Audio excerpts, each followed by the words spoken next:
Bob, were you able to hear all of Trump's soundbite? I can read you the verbatim. Yeah, just read it for me. I'm sorry. Yeah. He said, Trump said, we are going to start the largest mass deportation in the history of our country because we have no choice. It's not sustainable. And we are going to start with violent criminals. And we're going to start then with criminals. And our local police is going to work with us because they know everything about the people. They know their names. They know everything about them. Bob, how realistic is his call for mass deportation? Do we even know how he would carry this out? Would it even be constitutional? Well, first of all, I think it's important to understand. I think that this is the one thing that he is being very clear about, that all the people who work for him are being very clear about, that they really do intend to carry out. And I think anybody who doesn't believe it really, is just refusing to accept reality.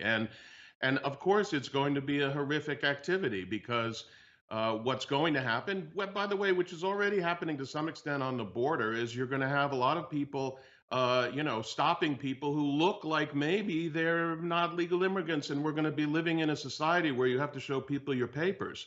And obviously, immigration causes some practical problems for people, but this is not about those practical problems for Trump and Vance. This is about poisoning the blood, and I think we need to understand.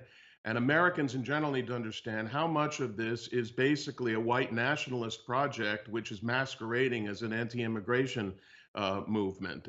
But I don't think there's any question that there's no way to carry out this deportation at that massive level. It may not be possible to do it, but even the effort to do it is going to be a horrific violation. It's going to include horrific violations of people's individual rights.